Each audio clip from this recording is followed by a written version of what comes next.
Just the anxiety and the stress that it's caused him is just heartbreaking for me. An Avon nurse who documented heartache and hope in the COVID unit now speaking to Wish TV about her unfiltered video blog. Hannah Blakely says that her struggles are shared by nurses across the nation. She talked to News 8's Julia Dang today. And Julia, what did she say that her message is as this pandemic continues to get worse? Simply to stay strong. And she's reminding people it is okay to not feel okay.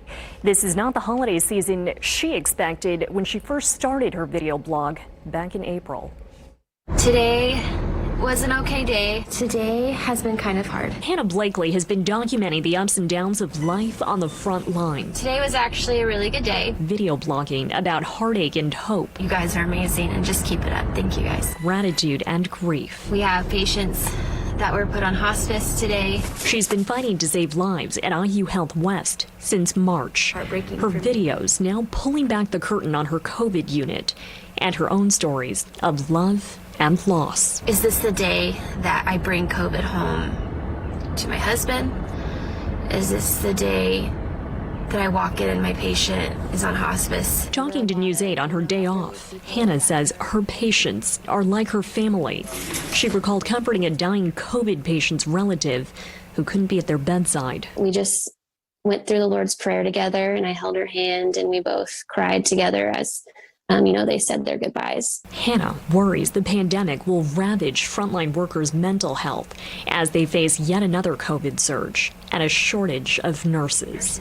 In her videos, she's opened up about how her drive to work is often the hardest part of her day because of the uncertainty of what she could face. Every inch I get closer, the anxiety has gotten bigger. The anxiety lingers after her 12-hour shifts as she goes through her daily ritual to protect her family. It took me 20 minutes to undress, get dressed, because I don't want anything dirty coming home to my house. Early on in the pandemic, Hannah urged her husband to go stay with his parents. He refused, saying he wanted to be there for her. I've come home crying to my husband, telling him that there was nothing he could do, that he just needed to let me sit there and kind of feel what I'm feeling. 7 months after she recorded that video, and nearly 9 months into this nightmare, we're getting closer, okay? Hannah hopes continuing to share her reality will be a reality check for other Hoosiers. You see these families grieving the loss of their loved ones, and then, you see on Facebook or out and about people not, really listening.